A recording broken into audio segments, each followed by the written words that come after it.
La guerra más larga del mundo duró 335 años. En 1651, durante la Segunda Guerra Civil Inglesa, la Marina holandesa luchaba en el bando parlamentista. El combate se repartió por todas las costas de las Islas Británicas, incluidos los archipiélagos e islas que eran utilizados como bases por la Royal Navy, en el bando contrario al de los holandeses. Los Países Bajos pretendían mantener su alianza con Inglaterra y eligieron unirse al bando que prometía ser el vencedor.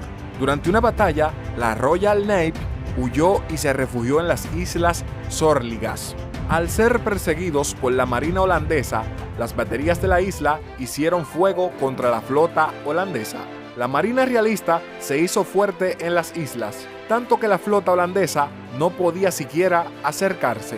Después de tantas pérdidas, el 30 de marzo de 1651, el almirante Martin Trump exigió al gobierno de las islas los costes de la reparación de sus barcos. Al no recibir respuesta, los Países Bajos decidieron declarar la guerra al archipiélago. 3 meses después, los realistas se rendían y la Marina holandesa regresó a su puerto olvidándose de aquella declaración de guerra. En los años 80, el presidente del Consejo de las Islas Sórligas, Roy, se dio cuenta que la declaración de guerra no había sido anulada ni incluida en algún tratado.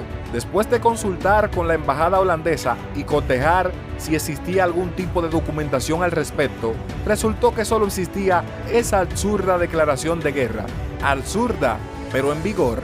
Los holandeses reunieron los archivos existentes y descubrieron que habían estado en guerra durante 335 años. El entonces embajador holandés Rein de Kool realizó, junto con Duncan, la documentación necesaria para firmar un tratado de paz. El 17 de abril de 1986, de Kool firmó el acuerdo para poner fin a la guerra más larga de la historia.